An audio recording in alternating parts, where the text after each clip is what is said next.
جہاں بانی سے ہے دشوار تر کار جہاں بینی، جگر خوں ہو تو چشم دل میں ہوتی ہے نظر پیدا، ہزاروں سال نرگس اپنی بے نوری پہ روتی ہے، بڑی مشکل سے ہوتا ہے چمن میں دیداور پیدا، نوا پیرا ہو اے بلبل کہ ہو تیرے ترنم سے، کبوتر کے تنے نازک میں شاہین کا جگر پیدا۔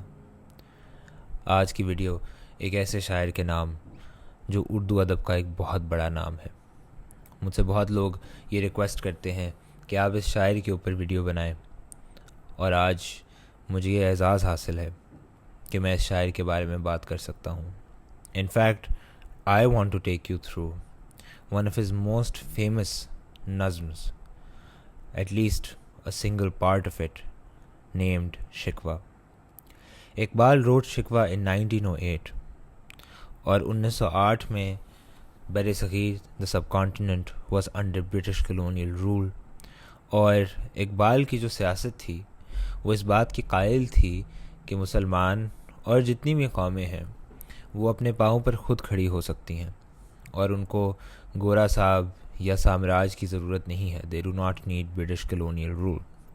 But when he writes Shikwa, the complaint, his complaint is not pointed toward the British. His complaint is very deep and complicated, and he was criticized for writing Shikwa. بہت سے لوگوں نے اقبال پر فتوے لگا دیے کہ خدا سے اس طرح گفتگو اور ہم کلامی کی جا رہی ہے، لیکن اقبال کیونکہ ایک بے نیاز شاعر تھے، ان کو اس بات سے فرق نہیں پڑتا تھا کہ کوئی اور کیا سوچتا ہے۔ ان کو اس بات سے فرق پڑتا تھا کہ جو ان کی اپنی قوم ہے، جو ان کی اپنی کمیونٹی ہے، وہ کس زبوں حالی کا شکار ہے، the downfall that it is faced with. That is what Iqbal was concerned with. However, a lot has been said about this. A lot has been said about Iqbal's politics, and a lot has been said about who Iqbal was as a person. Today, I want to talk about who Iqbal was as a poet. میں آج ان کی شعریات پہ بات کرنا چاہتا ہوں۔ میں آج بات کرنا چاہتا ہوں کہ اقبال میں ایسی کیا خاص بات تھی جس کی وجہ سے ہم ان کو ایک بڑا شاعر تصور کر سکتے ہیں، جن کی وجہ سے ہم کہہ سکتے ہیں کہ اردو ادب میں جہاں غالب کا نام ہے، جہاں میر کا نام ہے، وہاں اقبال کا بھی ایک بہت بڑا نام ہے۔ ایسی کیا خوبصورتی ہے ان کے الفاظ میں، ایسی کیا خوبصورتی ہے ان کے شعروں میں، جس کی وجہ سے وہ ایک بڑے شاعر ہیں۔ In simpler words, what makes Iqbal a great poet? So today we're going to go over some part of his very famous nazm Shikwa, and we're going to analyze what makes him a great poet through that. Okay, let's dive right into it. This is Shikwa by Dr. Allama Iqbal, written in 1908, and he starts off with this stanza. کیوں ضیاء کار بنوں سود فراموش رہوں، فکر فردا نہ کروں محو غم دوش رہوں، نالے بلبل کے سنوں اور ہمتن گوش رہوں، ہم نوا میں بھی کوئی گل ہوں کہ خاموش رہوں۔ Iqbal begins Shikwa or the complaint with this very strong stanza based on these two couplets, these four misras, and he begins as a narrator. It is very important to understand کہ یہاں پر آپ یہ نہیں کہہ سکتے کہ اقبال خود بول رہے ہیں۔ ظاہر سی بات ہے اقبال کے کئی خیالات اس میں موجود ہیں، لیکن شاعر جب بھی کچھ لکھتا ہے تو وہ ایک نیریٹر کے ذریعے بولتا ہے، تو یہاں پر جو نیریٹر ہے اس کو سمجھنے کی ضرورت ہے، اور جو نیریٹر ہے یہاں پر he feels like a frustrated Muslim within that context of a British ruled Asia or subcontinent. وہ ایک ایسا شخص ہے، ایک ایسا مسلمان ہے جو کہ اپنے خدا سے بات کر رہا ہے اور اس سے شکوہ کر رہا ہے، اور وہ اس حالت میں، اس سیاق و سباق میں، اس تاریخ میں، اس کانٹیکسٹ میں موجود ہے، اور وہ نیریٹر یہ کہہ رہا ہے کیوں ضیاء کار بنوں سود فراموش رہوں۔ Why should I be someone who is constantly in loss? میں کیوں نقصان میں رہوں، سود فراموش رہوں، and why should I not take interest؟ میں سود کیوں نہ لوں۔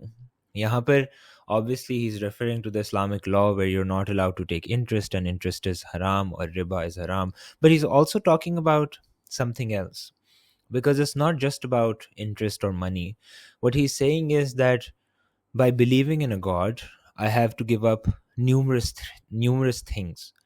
And this narrator, this frustrated narrator, is trying to ask a question to God, that why should I lose out on so many worldly things, this beauty, this greed, this money, this envy, um, so many things that life can provide me.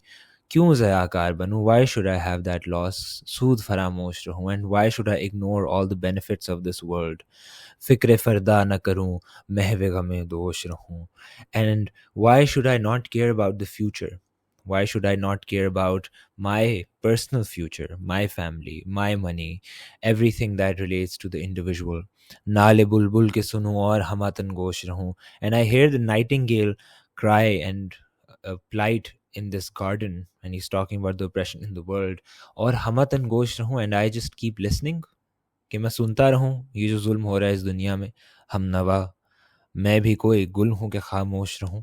And he's calling God Hum Nawa, which gives this idea that this narrator in the poem is trying to directly talk to God, and he's calling him his Hum Nawa, someone he can talk to. Hum Nawa, मैं भी कोई गुल हूं कि खामोश रहूं. Am I a flower who will stay silent? And so these four stanzas establish the narrator's personality and the tone and the tenor of the poem. उसका मिजाज और उसकी जो एक ख़ास ज़बान है, उसका इहाता जो है वो ये चार बंद, ये एक बंद और ये चार शेर जो हैं वो करने में कामयाब होते हैं. This is a narrator who is angry, who is frustrated, and who is crying out his complaint or her complaint to God. Now let's move on and see how he builds upon that. जुर्रत आमोज मेरी ताब सुखन है मुझको, शिकवा अल्लाह से खाकम बदाहन है मुझको, है बजा शेवाए तस्लीम में मशहूर हैं हम, किस्साए दर्द सुनाते हैं कि मजबूर हैं हम. And now suddenly from this high hill, this narrator comes down, जो अपने आप को बहुत बड़ा समझ रहा था narrator, वो थोड़ा ज़मीन की तरफ आता है और वो कहता है कि मैं मानता हूँ इस बात को कि जुरत आमोज मेरी ताब सुखन है मुझको, कि my words and my voice is audacious, it is bold. इसमें एक जुर्रत है, और शायद वो जुर्रत अच्छी चीज़ नहीं है, या शायद वो अच्छी चीज़ है, लेकिन बाद में उससे अगले ही मिसरे में शिकवा अल्लाह से खाकम बदाहन है मुझको, कि मेरे मुंह में खाक, I am cursed, curse me, but I do have a complaint to make to my God. So this is a narrator who knows that while I am making complaint to God, it is not something that is conventional. It is not something that happens every day. You can't go up to God and be like, oh, I want to complain to you. So he is cursing himself for having that complaint, but it's almost as if he wants to be able to say so much that is within him or within her. है बजा शेवाए तस्लीम में मशहूर हैं हम. And it is true that we are famous for surrendering to our God, that we are famous for understanding what God has imposed on us and for doing that. But किस्साए दर्द सुनाते हैं कि मजबूर हैं हम. But I have to tell you the story of my pain, O God, because I am forced, I am compelled. It is necessary right now for me to be able to tell this story, for me to be able to complain.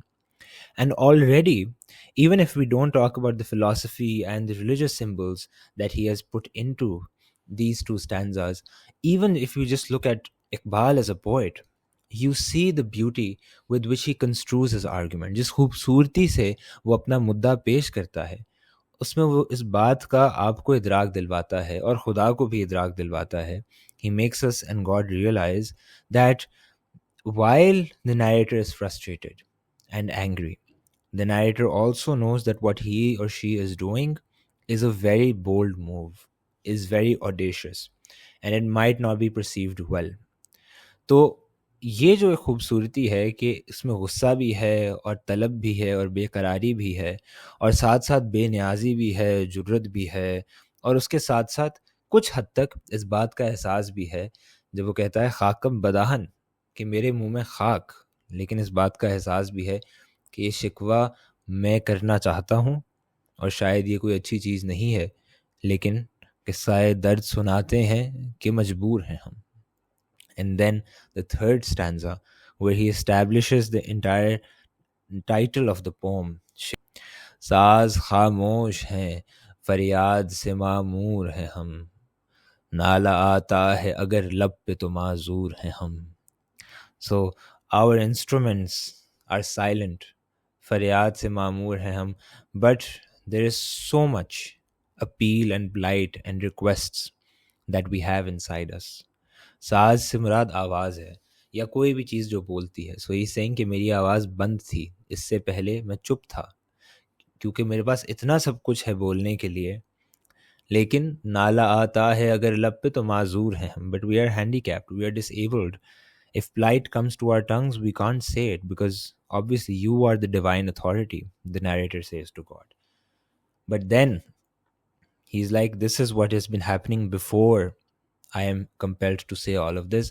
ए खुदा शिकवाए अरबाबे वफा भी सुन ले, खू गरे हमद से थोड़ा सा गिला भी सुन ले. But oh God, now I want you to be able to entertain this request, to indulge me in listening to my plight and my complaint. Who gare hamd, those who have a habit of praising you, from those people who praise you, now listen to a bit of complaint. Only Iqbal could put it in these beautiful words. And we will move on and see that this is not an attack on the divine. Because a lot of people, when Iqbal wrote this, thought that Iqbal was going after God and he was criticizing God's creation and everything. But even in these three stanzas, you can see that the narrator is not critical of God. In fact, he is using the words majboor, he is using the words mazur, and then, in fact, he is requesting God, "Hu gare humse thoda sa gila bhi sun le." Oh God, indulge me a bit. There is so much within me that I want to say that I hope that you are able to listen to me. And then he establishes God or divine authority not as a divine authority.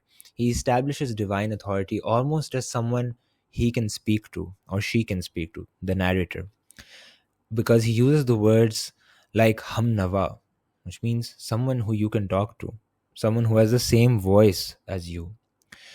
And while we'll go deeper into part two, and he establishes a historical nostalgia about the Sasanis and the Seljuks and, the Muslim Empire and so on, I want you to understand, keep his philosophy aside for now. I know you all are very aware of that already. But look at his poetics, look at the words he's using to establish certain emotions. यानी हम नवा भी कह रहा है खुदा को, ए खुदा भी कह रहा है खुदा को, but then he's also expressing some sense of discontent, some sense of complaint that has come from that human existing in this world, and is almost a communication with God in many ways. And Iqbal beautifully establishes it.